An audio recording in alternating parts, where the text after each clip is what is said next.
मोहनपुर गांव के कोने में मिट्टी का एक छोटा सा घर था। ना पक्की दीवार, ना मजबूत छत, लेकिन उस घर में रहते दो दिल दुनिया के सबसे मजबूत थे।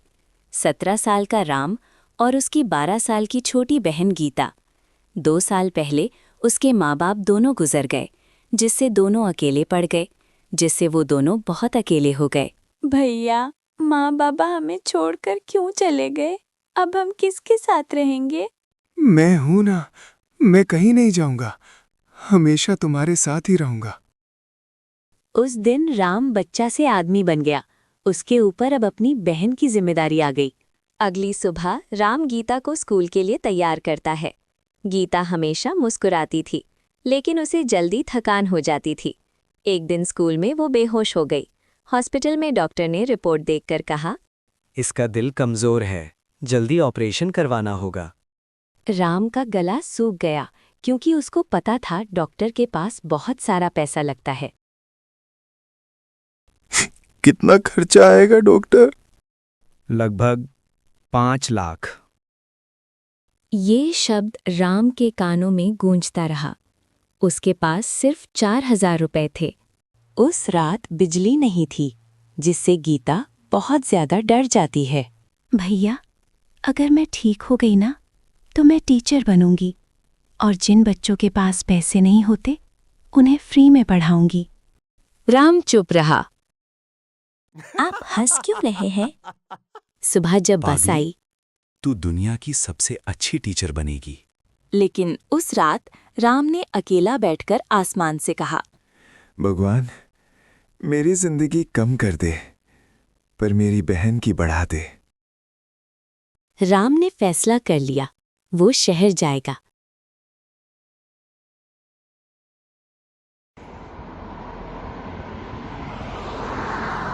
भैया, मत जाओ। मैं दूर जा रहा हूं, पर तेरे सपने के लिए। फिर राम शहर के लिए निकल जाता है। शहर में राम ने कंस्ट्रक्शन साइट पर काम शुरू किया। गर्मी में तपता सीमेंट, पैरों में छाले, हाथों में खून के निशान।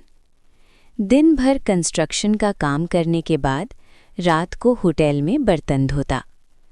कभी-कभी खाना खाए बिना सो जाता, ताकि ज्यादा पैसे बचा सके। हर महीने पैसे भेजता और फोन पर हमेशा एक ही झूठ बोलता। मैं मस्त हूँ, यहाँ एसी रूम में रहता हूँ। गीता हंस पड़ती है। प्यार कभी-कभी सच से भी बड़ा होता है। एक रात गीता को सांस लेने में दिक्कत हुई। उसे तुरंत अस्पताल ले जाया गया। डॉक्टर ने कहा, ऑपरेशन अभी करना होगा, वरना देर हो जाएगी। राम ने अकाउंट चेक किया। अभी भी 1 लाख कम था। वो हॉस्पिटल के बाहर बेंच पर बैठ गया, सर पकड़कर। मैं हार गया। तभी स्ट्रेचर पर लेते हुए गीता ने हल्का सा हाथ उठाया। भैया, आप कभी नहीं हारे। आप मेरे हीरो हो। होटल के मालिक ने जब सुना, उसने अपनी तरफ से 50,000 दिए। कंस्ट्रक्शन साइट के मजदूरों ने मिलकर पैसा जोड़ा। गांव वालों ने भी मदद भेजी। पैसे पूरे हो गए। ऑपरेशन 6 घंटे चला। ऑपरेशन सक्सेसफुल है। राम जमीन पर बैठकर रो पड़ा। इस बार दर्द से नहीं, शुक्र से। 3 साल बाद गीता पूरी तरह ठीक हो चुकी थी, लेकिन उसका सपना अब बदल गया था। एक दिन राम ने देखा, गीता ने अपने कमरे की दीवार पर एक फोटो लगाई है, उनके माँ बाप की। आज अगर मैं जिंदा हूँ, तो भैया की वजह से। भैया, मैं शहर जा रही हूँ। क्यों? मैं डॉक्टर बनूंगी। राम चुप हो गया। जिस हॉस्पिटल में लोग पैसे ना होने की वजह से मर जाते हैं, मैं वहाँ फ्री ट्रीटमेंट दूंगी। किसी और राम को अपनी बहन के लिए टूटना नहीं पड़ेगा। राम की आंखों में आंसू आ गए। साल बीत गए।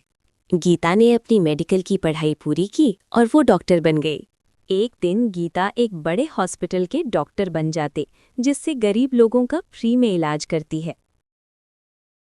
सर्दी की सुबह थी। सड़क पर कोहरा इतना घना था कि दूर खड़ा आदमी भी मुश्किल से दिखाई दे रहा था। एक छोटा लड़का अपनी झोपड़े से बाहर निकल रहा था। नाम था दीपक, उम्र 10 साल। उसके पास सिर्फ फटी चप्पल और पुराना स्वेटर था, और सबसे बड़ा दर्द था, माँ नहीं थी। आज माँ नहीं है। सब कुछ मुझे ही करना होगा, खुद के लिए, पापा के लिए। झोपड़े के बाहर ठंडी हवाओं में दीपक कांप रहा था। उसके हाथ में एक छोटा थैला था जिसमें थोड़ा सा खाना और कुछ फल थे। सड़कें बहुत व्यस्त थीं। ऑटो, बस, बाइक, हर तरफ शोर। दीपक को अपना थैला संभालते हुए चलना था। अरे छोटे, ये सब क्या बेच रहे हो? थोड़े फल और बिस्कुट ले लीजिए साहब। कुछ लोग खरीदे, कुछ हंसे, लेकिन दीपक हिम्मत नहीं हारता। वो आगे बढ़ता रहा। दोपहर हो गई। दीपक का पेट भी खाली था। बस 2 रोटी बची हैं। खुद के लिए या पापा के लिए?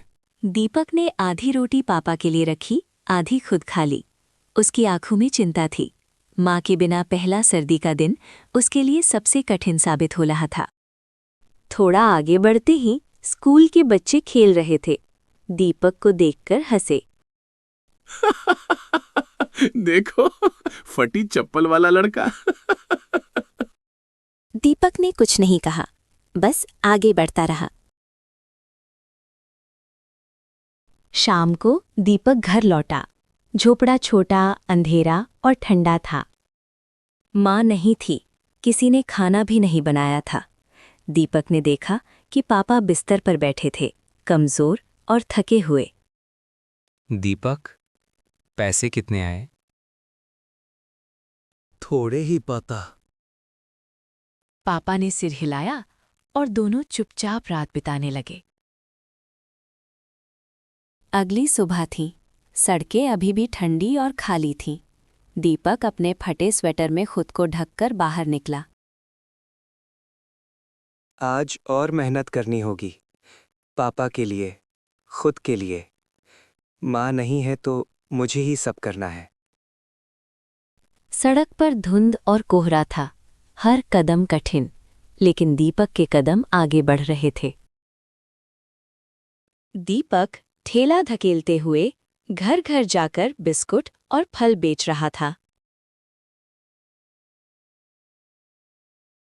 फटी चप्पल वाला बच्चा क्या बेच रहा है? किसी ने कभी दर्द नहीं देखा, कोई नहीं समझता। फिर भी उसने हार नहीं मानी। हर घर में जाने के बाद उसके पास थोड़ा बहुत पैसा बचा। दोपहर तक दीपक का पेट बिल्कुल खाली था। थोड़ा सा बचा हुआ खाना उसने सड़क के एक कोने में बैठकर खाया। पेट भरा नहीं, लेकिन माँ के बिना भी हिम्मत नहीं हारूंगा। गरीबी सिर्फ पेट की समस्या नहीं थी, ये अकेलेपन, अपमान और डर भी थी। तभी एक बूढ़ा आदमी आया। उसने दीपक का ठेला देखा और मुस्कुराया। थैला बहुत फटा है बेटा, मेरे पास बचा हुआ कुछ है, ले लो। धन्यवाद अंकल, आपने मेरी मदद की। इस छोटी सी मदद ने दीपक को ताकत दी। गरीबी जितनी भी कड़वी हो, कभी-कभी एक छोटा हाथ सब बदल देता है।